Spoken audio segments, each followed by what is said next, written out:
विश्वविद्यालय की स्थापना की एक नींव रखा उन्होंने, उनको मैं ज़्यादा नमन करती हूँ। हमारे विश्वविद्यालय के कुलपति जी श्री श्री नीरज जी, मैं उनको भी ज़्यादा नमन करती हूँ। और अनुपम भाई वर्षों से जिनको मैं कार्य करते हुए देख रही हूँ, उनको भी नमन करती हूँ।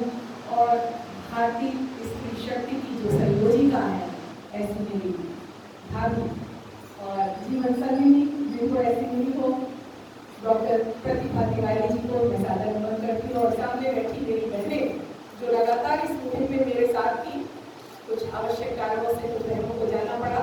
हर जगह अलग पूरी टीम बहुत बड़ी है, पहुँचते रहते लोग, उपस्थित होते रहते। ऐसी मेरी समाज सेवी बहन संध्या सरवटे जी, श्रीमती जागृति केशरवानी जी, श्रीमती प्रीति केशरवानी जी, और अभी चली गई उनमें हमारी 5-6 बहनों को भी। और यहाँ मैं इस विश्वविद्यालय की आधारशिला और मार्गदर्शक श्री मैं कहूँ श्री अनिल तिवारी जी भाई साहब के गुरु और हम सबके गुरु, जिसने स्वामी विवेकानंद विश्वविद्यालय को जो संरक्षक हो वो पूजनीय है, मैं आपको ज़्यादा नमन करती हूँ। और सभी यहाँ के हमारे अध्यापक, भारत का भविष्य संवारने वाले युवा युवतियाँ और मातृशक्ति जो इस विश्वविद्यालय में युवाओं को चरित्र निर्माण, उनके कैरियर के साथ साथ चरित्र निर्माण की भी जो यहाँ से शिक्षा मिल रही है, मैं आप सभी को नमन करती हूँ। और आदरणीय ममता दीदी, जिनके साथ भी हमारा एक कार्यकाल रहा शिशु मंदिर में, मैं उनको भी, क्योंकि वो संस्कार में पकी हुई है, लगभग 12 साल पहले हमारा भी उनका साथ रहा। सरस्वती शिशु मंदिर में आप प्राचार्य थी और मैं वहाँ पे सचिव के रूप में थी। मैं थोड़ा सा परिचय दे दूँगी। अभी मैं वर्तमान में समग्र शिक्षा अभियान में प्रदेश कार्यकारिणी की सदस्य हूँ और विश्वविद्यालय में आंतरिक परिवार समिति की सदस्य हूँ। Medical college Bundelkhand medical college में ऑर्गन ट्रांसप्लांटेशन कमेटी और आंतरिक परिवार समिति की सदस्य हूँ। ग्रैंड इन्वेस्टर स्वच्छ भारत मिशन की और ऐसे 25 ऐसी संस्थाएं हैं जिन्होंने दायित्वों को जिले से लेकर राष्ट्र स्तर तक दायित्वों को उठाया है और जिम्मेदारी से आगे उठा रहे हैं। मैं विषय पर आती हूँ कि वैचारिक स्वच्छता अभियान की आवश्यकता क्यों है, नो एब्यूज डे की आवश्यकता क्यों है। हम सब जब भी एकत्रित होते कोई गलत बात बोलता है, माता या बेटी की गाली बोलता है, तो त्योरी हम लोगों की चढ़ जाती है, घुटनी चढ़ जाती है। इसका मतलब है कि विकृति को कोई भी व्यक्ति ग्रहण नहीं करता।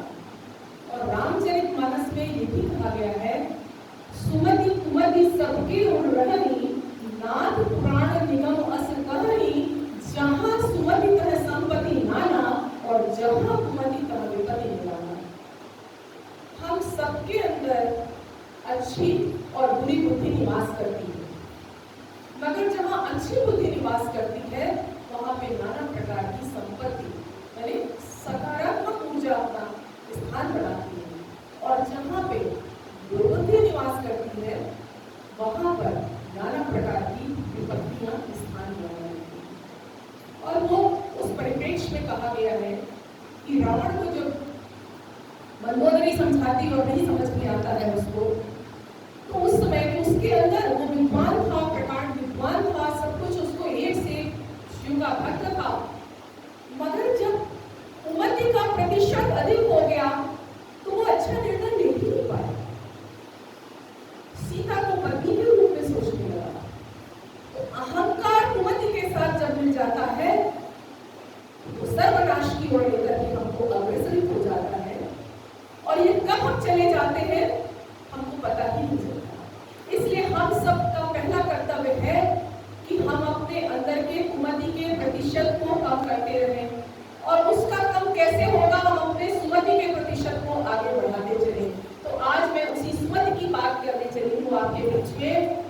शब्द ब्रह्म है, क्यों हम वीणा पाणिनि का सबसे पहले हम प्रज्वलित करके उनकी आराधना करते हैं।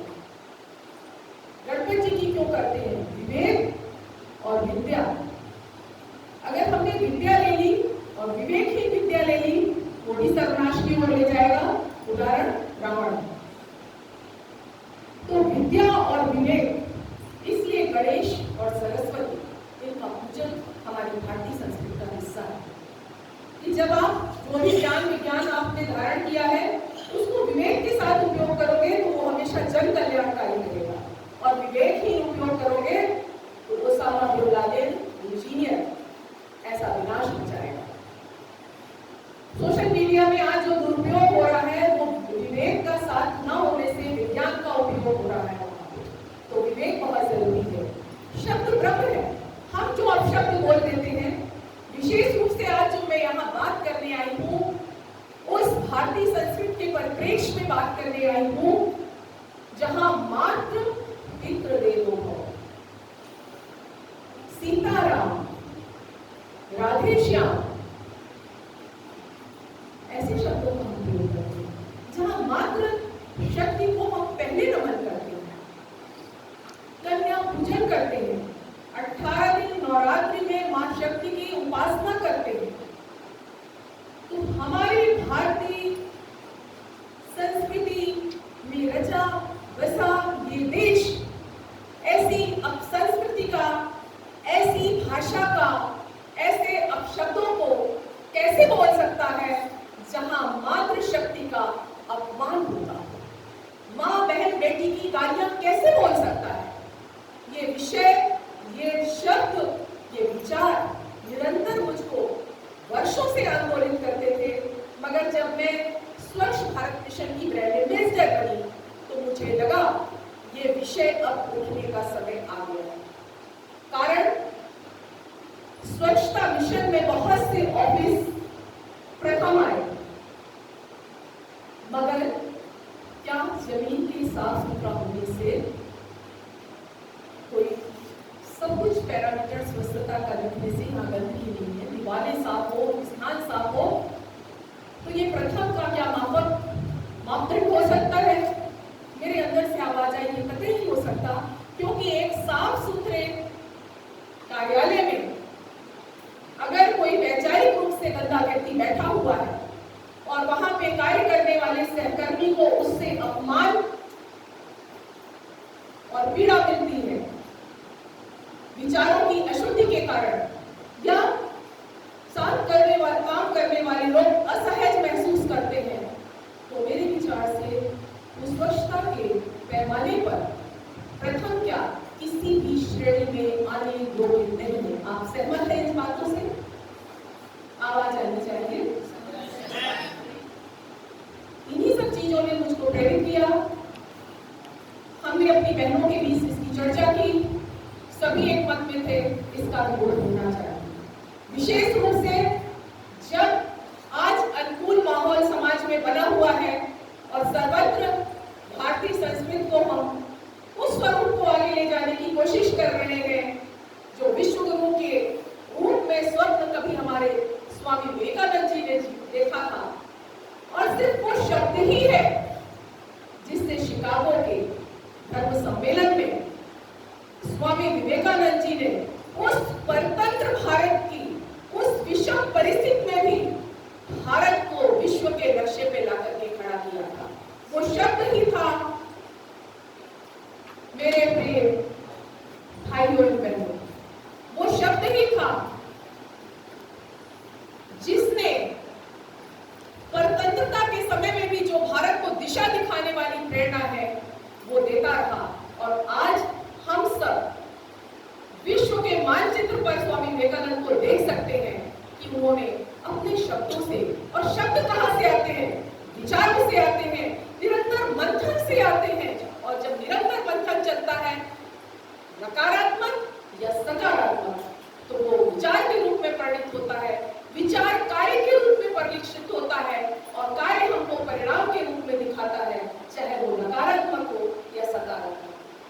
जब इतना माँ बहन बेटी की गालियां समाज में बोली जा रही है, ये सिर्फ आक्रोश के समय नहीं बोली जा रही है, मनोरंजन के लिए बनी फिल्मों में, वेब सीरीज में, जैसा अभी भैया ने बताया, मगर इसके साथ ही साथ 10 लोग साथ में बैठे हुए हैं और बात बात में हाथ मारते हुए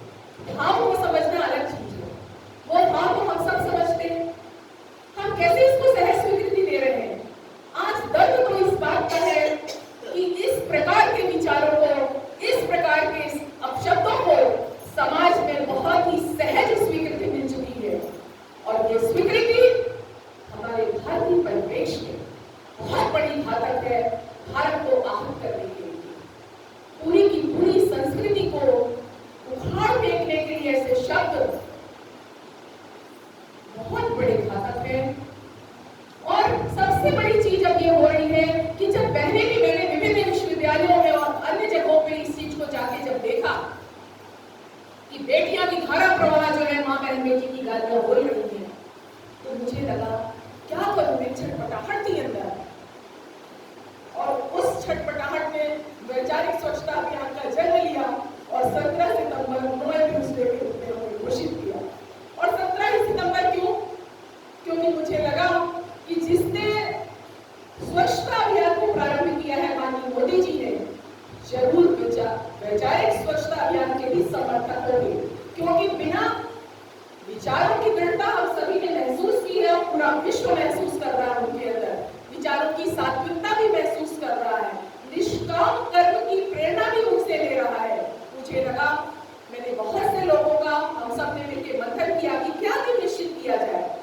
फिर अंत में यही आया, जिन्होंने स्वच्छता की एक राह दिखाई है, एक दिशा दिखाई है, उनका ही जन्मदिन इसके लिए सर्वथा उपयुक्त होगा, क्योंकि भविष्य में ये वैचारिक स्वच्छता अभियान उन तक भी पहुंचेगा। और जितने भी हम कार्य कर रहे थे, लगातार उसकी जानकारी माननीय प्रधानमंत्री मोदी जी को पत्रों के माध्यम से दे रहे थे।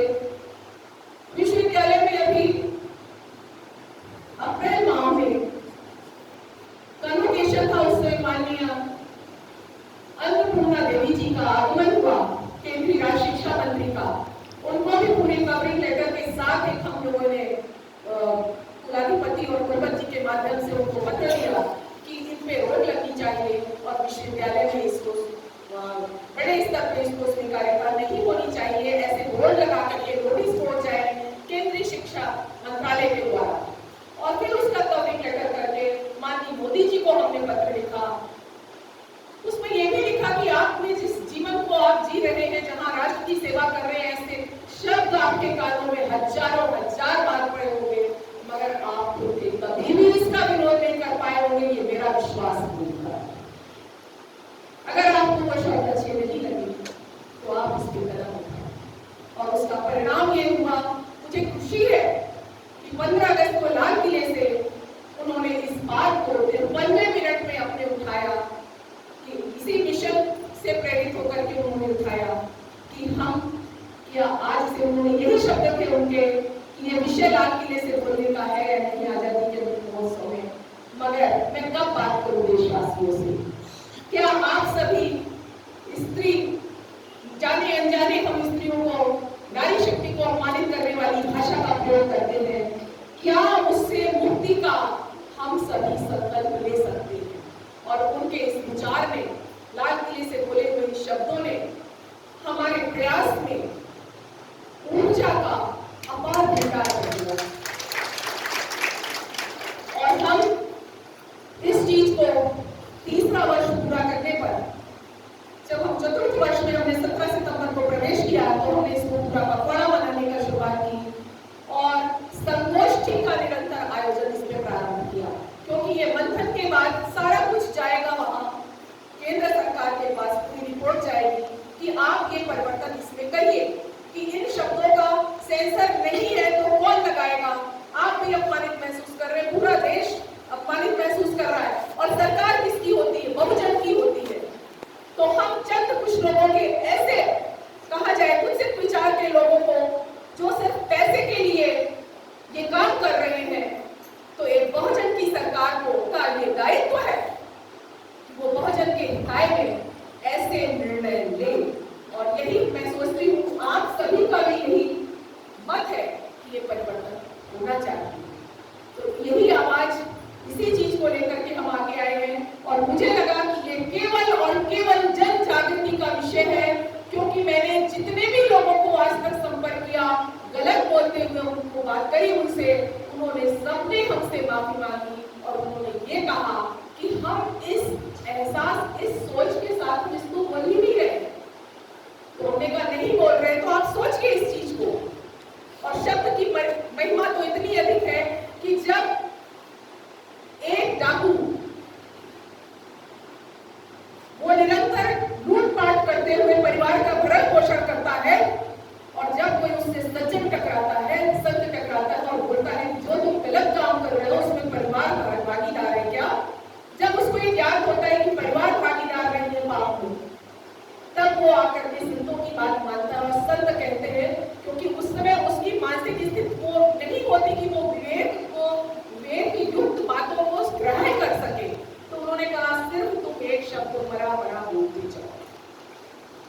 उसका बाद में राम राम राम उसका अर्थ होता गया। और जब उसने एक ही शब्द को बोलना शुरू किया तो उसके अंदर जब वो स्वतः में स्थित हुआ तो उसको उससे सकारात्मक ऊर्जा मिली। तो अपने आप ज्ञान सबके अंदर निहित है। जब हम स्वयं से बात करते हैं, यही अध्यात्म है, भारत की शक्ति का स्रोत यही है। जब हम आत्मिक शक्ति को जगा के स्वयं से बात करना शुरू करते हैं तो वहां से हर प्रकार का हमको सकारात्मक निर्णय मिलता है, सकारात्मक संवाद हमारा हमसे स्थापित होता है।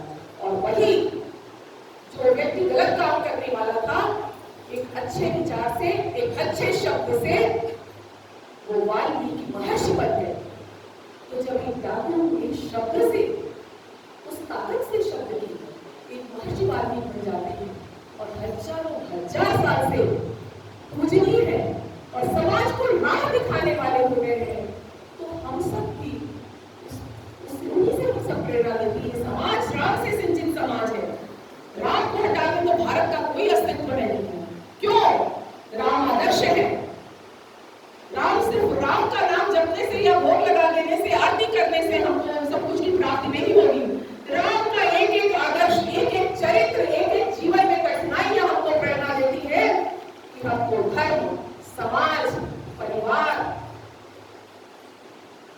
अपने से ऊंचे, अपने से नीचे, सबके बीच हमें कैसे सामंजस्य बैठाना चाहिए, विषम से विषम परिस्थिति में भी अपना दिमागी संतुलन कैसे बिठाना चाहिए।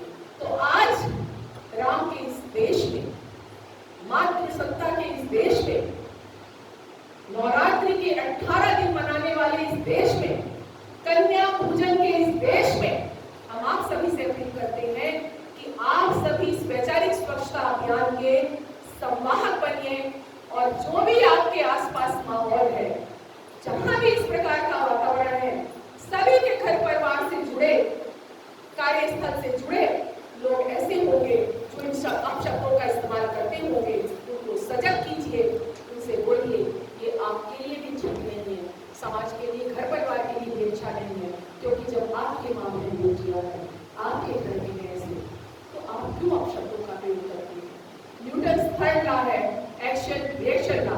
आप जितनी तेजी से कोई चीज फेंकेंगे, उलटकर आपके ऊपर उतनी ही तेजी से आएगी। एक प्रैक्टिकल घटना का बस मैं उदाहरण देके अपने विचारों को, अपने आवाज को, शब्दों को विराम दूंगी। मैं ट्रेन में सफर कर रही थी, टीटी से किसी एक व्यक्ति का झगड़ा हो रहा था। टीटी ने उसको अपशब्द बोला होगा, उसने उलट अपशब्द बोला और वो झगड़ा हो रहा था। मैं कंपार्टमेंट में बैठी थी, मैंने सोचा जैसे ही ये लोग हमारे इधर की ओर एंट्री लेंगे, मैं जरूर क्या बात करनी, मैं तुरंत दिमाग को मैंने बना लिया। मैं रुक नहीं पाती हूँ। जैसे ही वो व्यक्ति आया, मैंने कहा क्यों भाई? तो मजा आ रहा था। मैंने कहा मैं आपसे ही बात करना चाह रही हूँ, आपको गाली सुनना अच्छा नहीं लगता? बोला हाँ। हमने कहा मगर देना अच्छा लगता है। बोला आप क्या बात कर रहे हैं? हमने कहा हाँ या ना बोलिए, अच्छा लगता है, इसको विराट लगा दिया। मैंने कहा आप क्या बलात्कारी हो? आप कैसी बात कर रही हैं? एकदम भड़क गया तेजी से। मैंने कहा जो आप अब तक बोल रहे हो, जो आप अपने को सिद्ध कर रहे हो, मैं वही बात कर रही हूँ, अन्यथा तो कर नहीं रही हूँ। आप फिर से सोचिए आप क्या शब्द बोल रहे थे और आप इसी बात को लेकर के उससे झगड़ा कर रहे थे ना, तुमने हमको माँ बहन बेटी की गाली कैसे दी और आप क्या बोल रहे थे? इसीलिए मैंने आपसे पूछा कि आपको सुनना अच्छा नहीं लगता मगर बोलना अच्छा लगता है। हमने का एहसास हुआ, अगर हुआ तो आप संकल्प लीजिए कि आज से ऐसी भाषा का प्रयोग नहीं करेंगे। उसके पास सवाल रहना हो, मैं आज से ऐसा नहीं बोलूंगा। मगर उसी समय में जो मेरे बगल में कुछ लोग बैठे थे, बोले मैडम जब गुस्सा आए तो हम लोग क्या करें? हमने कहा हमको गुस्सा आता है, हम सब महिलाओं को भी गुस्सा आता है, बहुत से पुरुषों को भी गुस्सा आता है, मगर सब तो गाली नहीं देते हैं। क्या महिलाओं की गाली देने से सारे गुस्से का या हमारे अनुकूल परिस्थितियां हो जाती हैं? बोला नहीं, इसका कुछ तो होना चाहिए विकल्प। हमने कहा विकल्प आपका संकल्प है। आपके अंदर अगर किसी चीज की कमी है, व्यक्तित्व ऐसा आपने नहीं निखार रखा है कि जो भी बात हम कह रहे हैं वो प्रभावी हो, तो उस कमी को जानिए और दूर करिए। आप अपने व्यक्तित्व की कमी को नकारात्मक ऊर्जा के माध्यम से लोगों के ऊपर दबाव बनाने की कोशिश करते हैं, जो आपके अंदर और अधिक नकारात्मकता को भर देती है। तब उसने भी कहा मैडम मैं कोशिश करूंगा। हमने कहा कामयाब तभी होंगे जब कोशिश करेंगे। तो ऐसे बहुत से जीवन में मेरे आते गए। जब भी मैंने सुना, उसको विरोध किया, तो मुझे लगा ये जनजागृति का विषय है और ये आंदोलित तो करता था, बराबर कहीं पे भी सुन रहे आंदोलित तो करता था। तो इसी विषय को लेकर के हम आए, काफी विरोध भी हुआ। कई लोगों ने कहा कैसे ऐसे संवाद करेगी महिलाएं, ऐसे बोलती हैं। मेरे भाई साहब इलाहाबाद हाईकोर्ट के वर्तमान में जज हैं और उन्होंने एक निर्णय भी दिए। कैसी महिला है जो इस तरह की बात लेकर के करे। कई लोगों ने ये भी कहा कि सस्ती लोकप्रियता के लिए लोग आगे आए हैं, मगर हमारी बहनों ने इसमें कदम पीछे नहीं हटाया। बोले हम लोग मुट्ठी भर लोग ही काफी है, क्योंकि समाज को जब बहुत ज्यादा कलुषिता हो जाती है तो एक दीपक का प्रकाश ही हमको बहुत घोर अंधकार में बहुत दूर तक राह दिखाता है। तो सब बहनों ने कहा हम लोग पीछे हटने वाले नहीं, हम लोग एक साथ आगे बढ़ेंगे। और आज हम देख रहे हैं आप सब जैसे लोगों के माध्यम से एक कलुषिता दूर हो रही है, एक सजगता आ रही है, एक परिवर्तन होगा। और इसका फिर डॉक्टर हरि सिंह गौर विश्वविद्यालय की भूमि को श्रेय जाएगा, सागर को, यहाँ से फिर एक इतिहास रचा देगा जो इस गंदगी को दूर करने के लिए आगे बढ़ा। आप सबके योगदान से, आप जैसे लोगों के योगदान से। तो मैं अपनी 2 पंक्ति बोल के इस पर बयान देती हूँ। स्वच्छ भारत मिशन का ये भी संकल्प होना चाहिए। माँ बहन बेटी गालियाँ अब बंद होना चाहिए। समाज की ये सीड़न समाप्त होना चाहिए। बलात्कारी मानसिकता का अंत होना चाहिए। सो रहा है तंत्र, अब आवाज उठना चाहिए। माँ बहन बेटी गालियाँ बंद होना चाहिए।